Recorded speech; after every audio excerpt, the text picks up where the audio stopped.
On June 12, 2025, a single moment in Nairobi's central business district CBD ignited a firestorm of debate across Kenya and beyond. A young woman standing defiantly in front of a masked police officer reached out and pulled off his mask, exposing his face to the world. Some say her name was Shakira Wafula, a name synonymous with courage in Kenya's ongoing protest movement. But was this act a bold stand against oppression or a reckless descent into anarchy? Today we dive into this gripping story, exploring the context, the controversy, and the deeper questions it raises about protest, power, and accountability in Kenya. To understand this moment, we need to rewind to the spark that set Kenya ablaze. In June 2024, the hashtag Reject Finance Bill protest erupted, driven by young Kenyans furious over proposed tax hikes in the Finance Bill 2024. These were not just any protest, they were decentralized, fueled by social media, and led by a generation tired of economic hardship and perceived government betrayal. President William Ruto's administration, elected in 2022, on a bottom-up promise to uplift the marginalized, faced accusations of turning its back on those very people. The protest turned deadly, with the Human Rights Watch reporting that security forces killed at least 19 protesters on June 25, 2024 alone, when Parliament was stormed. The response from Kenya's police was swift and brutal. Tear gas, water cannons, and live bullets were used to disperse crowds. Reports of abductions, torture, and extrajudicial killings surfaced, with the Kenya National Commission of Human Rights documenting at least 82 abductions in 2024, many linked to the protest. The Independent Policing Oversight Authority (IPOA) launched investigations into these abuses, including 67 deaths between March and July 2023, but progress has been painfully slow. No officers have faced prosecution or imprisonment for these alleged crimes, leaving a cloud of impunity over the nation. Amid this chaos, a significant court ruling in April 2025 shook the status quo.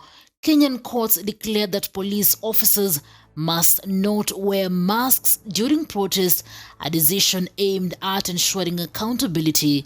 The ruling stemmed from growing concerns that masked officers were acting with impunity, shielding from identification while using excessive force.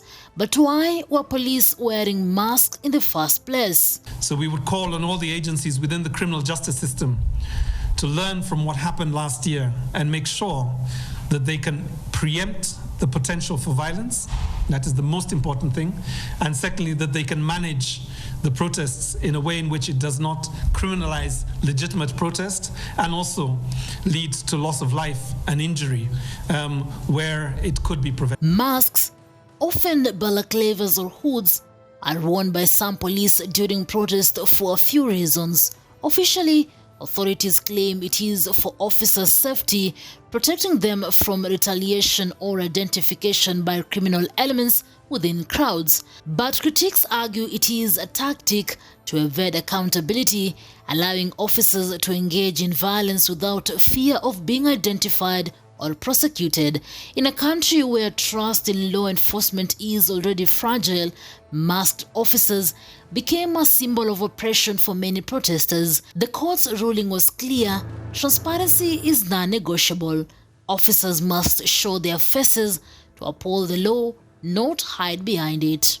Enter the moment that captivated Kenya. On June 12, 2025, during a protest in Nairobi, a young woman stepped forward and unmasked a police officer in a bold, defiant act.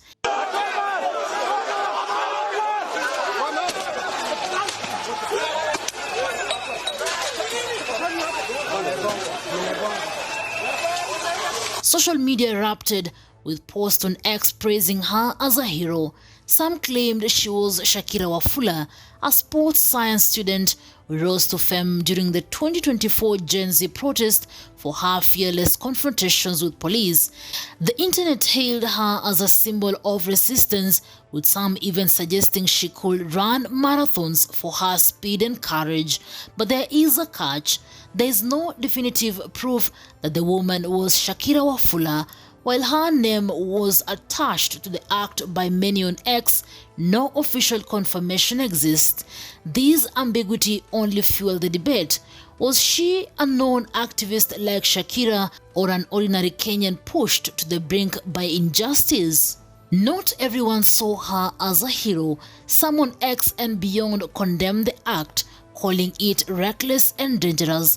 They argued that unmasking an officer could endanger their safety, potentially inciting violence or retaliation. Others went further, labeling it anarchy, a direct challenge to law and order that could destabilize an already tense situation. The divide was stark. For some, she was a fearless freedom fighter. For others, a provocateur risking chaos. So, was this act bravery or anarchy? To answer that, let's unpack the context. Bravery implies standing up to injustice despite personal risk. This woman, whoever she was, acted in defiance of a police force accused of killing and abducting protesters. She upheld the court's ruling, exposing an officer who, by law, should not have been masked. Her actions aligned with the demands of a generation fed up with impunity and governance failures. But anarchy, that is a charge rooted in the fear that such acts could escalate tensions. Kenya's protests have already seen parliament stormed, 19 killed in a single day, and widespread property damage.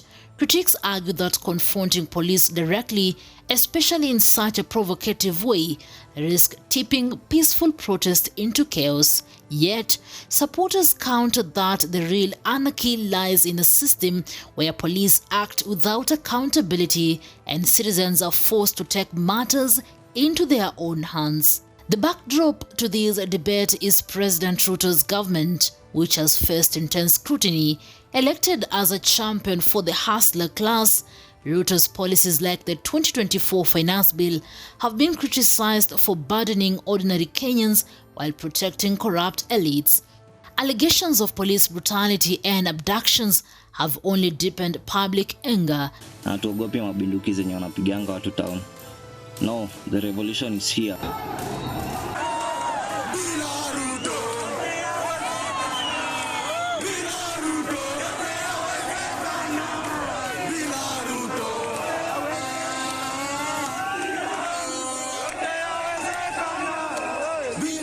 We cannot accept kwamba kuna uhalifu inaendelea na saa zingine hata officers wetu wengine wanahusika. The Independent Policing Oversight Authority IPOA has been tasked with investigating these abuses, but results are scarce. Despite probing 67 deaths from 2023 and more from 2024, no officers have been jailed.